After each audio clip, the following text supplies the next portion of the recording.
Shalom Uvracha, on a pu étudier aujourd'hui le Tosfot dans Baba Metziat Tzadik Gimel Amud Bet, Dibor Amatril, Yachi, Amai Patour, Trilato Bishia, Vesofo Beones. Ou, ça c'est la question que Abaye il pose sur Rabba. Si jamais on parle ici que le berger, alors il a abandonné son troupeau à un moment donné où les bergers n'ont pas l'habitude d'aller en ville, alors c'est Trilato Bishia, c'est une faute. C'est une négligence, et donc on devrait être hayav. Comment est possible de dire que patour? Sur ça, toi, soit tu demandes, mais même pour toi, Abaye réellement, il y a un problème. Puisque toi, tu dis que la configuration dans la Gemara, c'est que le berger en question, il est parti au moment où c'est l'habitude d'aller en ville. Alors dans ce cas-là, pourquoi, quand on évalue que si jamais il avait été présent, alors on dit qu'il est hayav? C'est pas logique, puisque d'après toi, Abaye, il n'y a pas eu de pshia de fait, il n'y a pas eu de négligence de fait. Donc comment expliquer? Ça voudrait dire que même quand il parle le berger pendant le moment où les gens vont dans la ville, ça s'appelle aussi une pshia? Ça c'est la question qui demande Tosfot. Sur ça, ils répondent et ils disent Veshlomar, non, c'est pas considéré une pshia, mais c'est que comme gneva ve'aveda. Et de là Tosfot, le fait d'avoir donné un trilato begneva ve'aveda et non pas bepshia, eh bien, ça nous apprendrait que d'après Abaye, quand Trilato Begneva Ve'aveda, Vesofo Ones, eh bien, on est patour.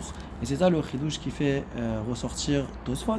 Dans un deuxième temps, il ramène aussi le cas d'un shomer sachar qui a remis entre les mains d'un shomer chinam, où ça non plus, ça ne s'appellera pas une pshia, étant donné qu'il l'a remis à un bendat, et même s'il l'aurait dispensé au shomer chinam.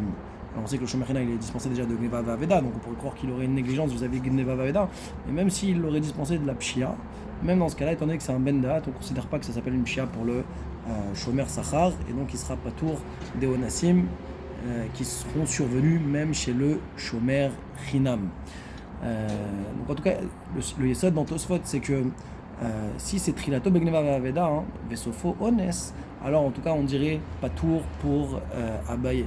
Sur ça on a étudié le Rabbi Akiva Iger qui est venu et qui vient et qui n'est pas d'accord avec la déduction de Tosfot en disant que d'après Abaye, quand on dit Trilato Bepshia Vesofo Bones Chayav, alors on le dit même quand il n'y a pas de liaison entre la Pshia et le Ones, d'accord, dans la Gemara de la Medvav Amud Bet.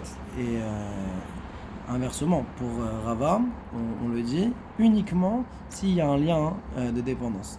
Alors sur ça, il dit que le chilou qu'a voulu faire Tosfot, il n'est pas juste, parce que Abaye, lui, pourquoi il dit que la pshia n'est pas liée?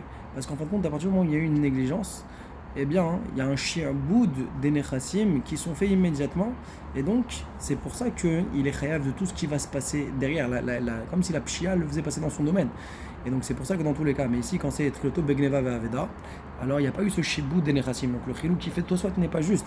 Et à l'inverse, d'après Rava, Trilato Bepshia, donc si c'est Gneva Ve'aveda, on peut imaginer que même si c'est faux Beones, le fait que ce soit Gneva Ve'aveda, Kula Pshia I, et donc on se chayav pour avoir Chazak Baruch.